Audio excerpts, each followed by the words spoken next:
Hello and welcome to this next Lukozer retro game review, and for this one it is Super Cycle from Epix and released by US Gold. Now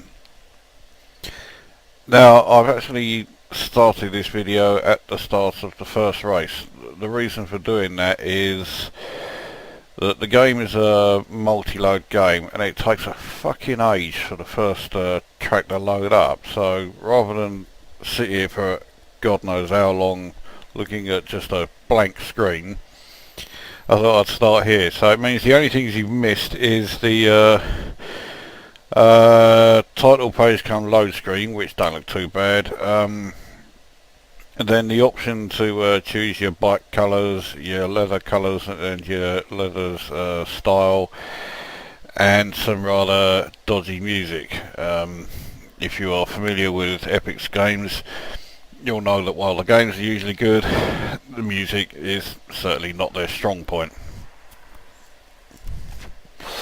This game came out in '86, I think it was, so I'm not sure how many years that is after Pit Stop 2, but it's by the same people who brought you Pit Stop 2, not just as in by Epix, but by the exact same people who created that.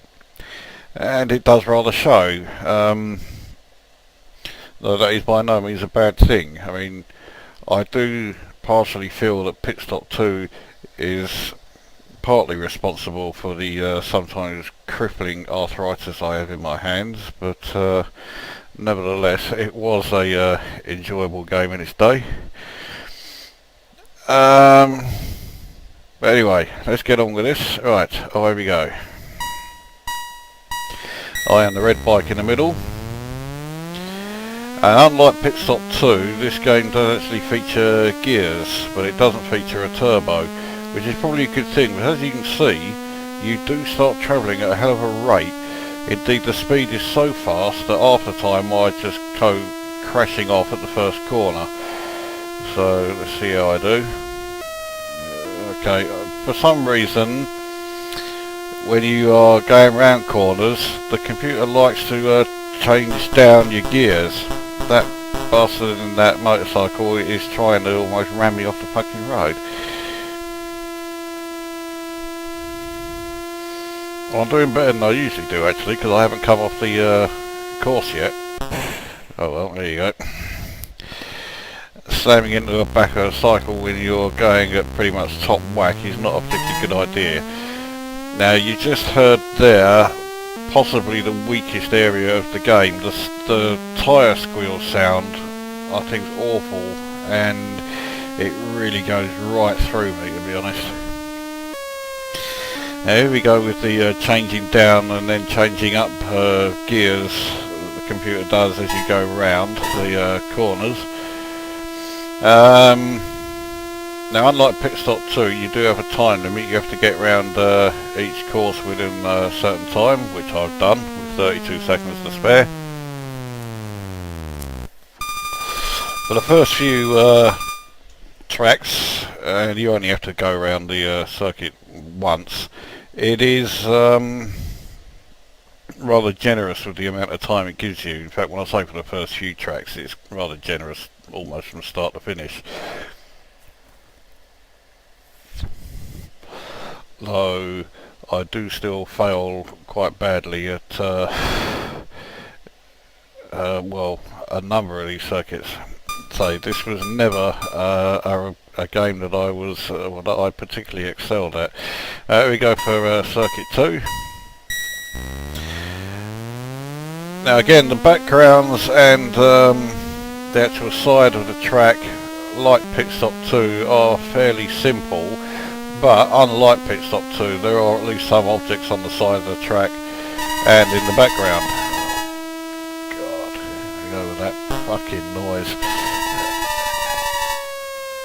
And then the computer changes down gear just to really add to it. That was close.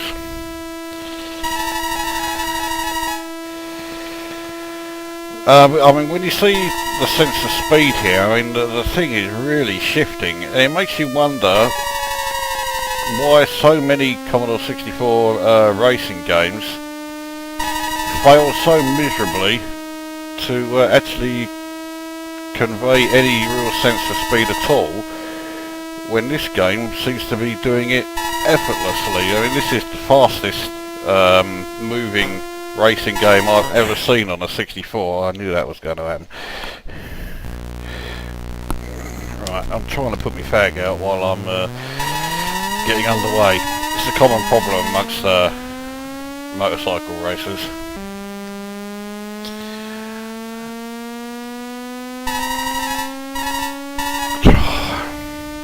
Yeah, I'm really not a fan of that tyre squeal noise. There we go, so we made it across with 36 seconds to spare. Rather effortless, really.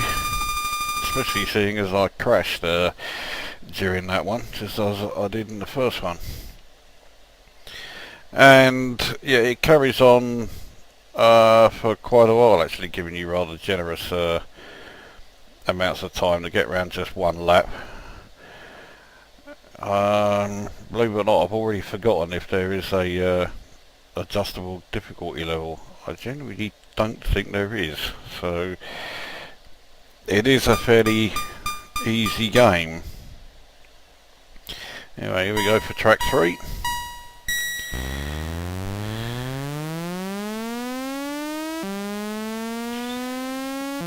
Now I should really be someone who hates this game, because I hate motorcycles with a passion that could not be imagined, largely thanks to the wankers that I live around. And so that should... why the fuck did it change down there? I didn't fucking press any buttons or anything. I thought I was coming off then. I nearly am.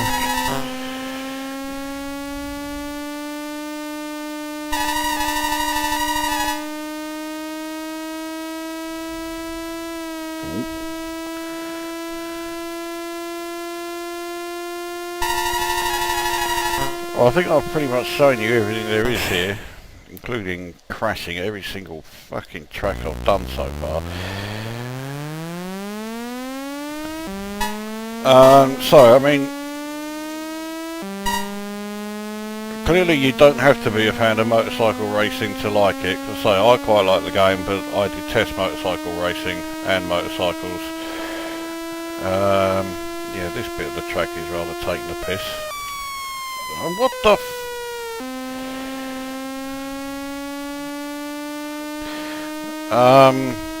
yeah, its habit of seemingly changing down, you know, for no reason at all, is rather a pain in the arse. But I mean, the sheer speed of it is, you know, pretty good, to put it mildly. It's the most impressive game in terms of well, the most impressive racing game in terms of sheer speed. And it does rather beg the question, why was the conversion of Super Hang-On such a appalling fucking heap of shit, when you see what could have been done with this. Right, so this time we need to hit the flags and we get points for doing that. This is like a bonus track.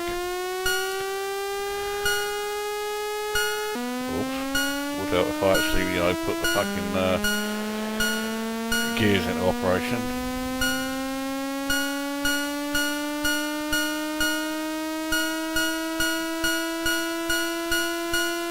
Then once they've reached the far end there, they will then start coming back in again. Here we go.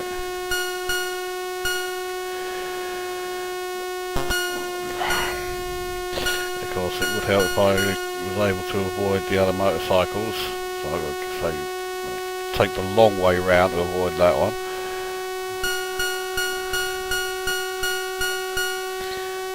Well, at least the circuit, or I say the circuit, the track is just one huge great long straight, so helps make it a bit easier. I'm doing pretty badly here though, especially when it comes to that. What a fucking idiot.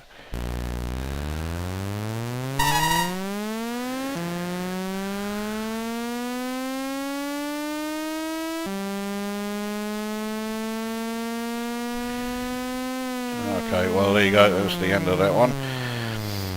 I picked up a fair few bonus points for the flags that I did hit, and once again a huge number of bonus points for finishing long before my timer ran out.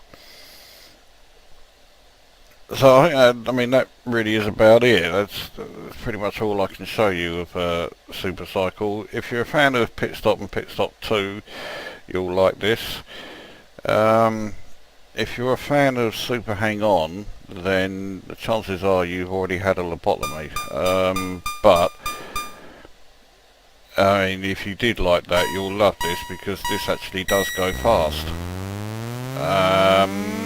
So it's yeah, if you're a racing fan of any kind, then this is one to pick up. What do I rate it? It does have some niggles that irritate me. These things in the road don't help.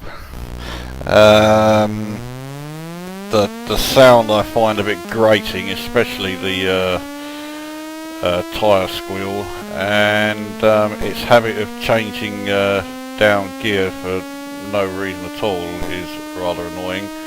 There you go. But aside from that, I think it's pretty good stuff. I have a feeling I may not be doing too well here. There is a possibility I may not get past this track. Regardless of whether I do or I don't, this will be the last track of this video.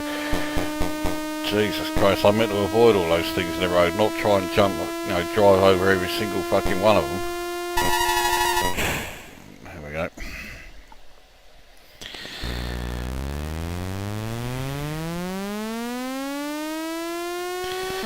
So, what do I rate it? I would give it 8 out of 10. Oh, fucking what is this? If it didn't have, say, the changing down a gear problem, and if the which I'm trying to avoid, the tyre squeal wasn't so ear-piercingly bad, then I'd probably rate it even higher. But yeah, okay, well I did make it with only 9 seconds left. But yeah, if it wasn't for those small issues, I'd rate it even higher. But that doesn't mean it's a bad game. Definitely want to try out if you are a racing game fan. So yeah, 8 out of 10 for Super Cycle. And that, I think, is a good place to bring this one to an end. So that's this video done with, and we'll as the snow would be the next one. Doesn't make any difference to the handling though, it's just the colours. But yeah, that brings this video to an end, and we'll see you at the next one.